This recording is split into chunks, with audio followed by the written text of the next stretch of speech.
আজকে আমি আপনাদের সাথে শেয়ার করব চট্টগ্রামের ঐতিহ্যবাহী ইচা মাছের ফুলুটি রেসিপি, ছোট চিংড়ি মাছের বড়া। এই ফুলুটি আমাদের চট্টগ্রামের অনেক পছন্দের একটা খাবার, সেটাই আজকে শেয়ার করব। আসসালামু আলাইকুম everyone, welcome to Ayesha's kitchen CTG. এখানে আমি 1 কাপ থেকে একটু কম মসুর ডাল বেটে নিচ্ছি। মসুর ডাল বাটা হলে আমি এখানে ছোট চিংড়ি নিয়েছি 1 কেজি থেকে সামান্য একটু কম, সেটাও বেটে নিব।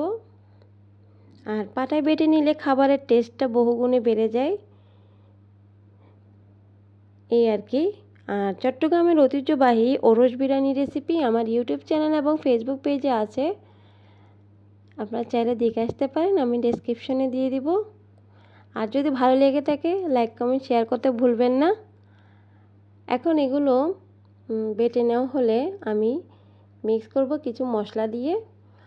আর মশলাগুলো হলো 1 চামচ রসুন বাটা, 1 চামচ আদা বাটা, আধা চামচ জিরা গুঁড়া, আধা চামচ ধনিয়া গুঁড়া, 1 চামচ মরিচের গুঁড়া, আর নিয়েছি পেঁয়াজ, কাঁচামরিচ, ধনেপাতা, একটা ডিম, আধা কাপ চালের গুঁড়া।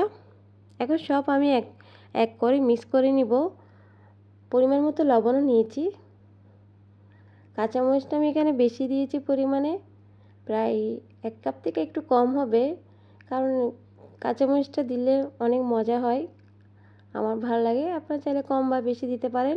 আমি এখানে পেঁয়াজের পরিমাণও কিন্তু বেশি নিয়েছিলাম, প্রায় 1 কাপ মতো হবে। ধনেপাতাও নিয়েছি বেশি করে। সব মিক্স করে আমি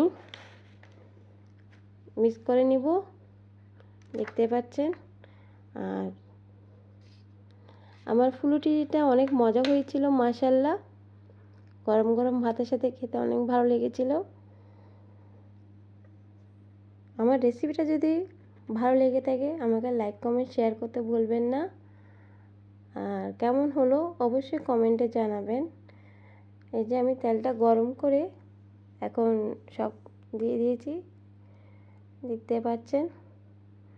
ভেজে নিচ্ছি মিডিয়াম আঁচে, কারণ বেশি বড় থাকলে চুলার জাল এগুলা ভিতরে কাঁচা থাকবে, তাই মিডিয়াম আঁচে রান্না করলাম, দেখতে পাচ্ছেন। এই আর কি। আমার রেসিপিগুলো ভালো লাগলে আমার চ্যানেলটাকে সাবস্ক্রাইব করবেন, আর ফেসবুক পেজে একটু ফলো দিয়ে রাখবেন।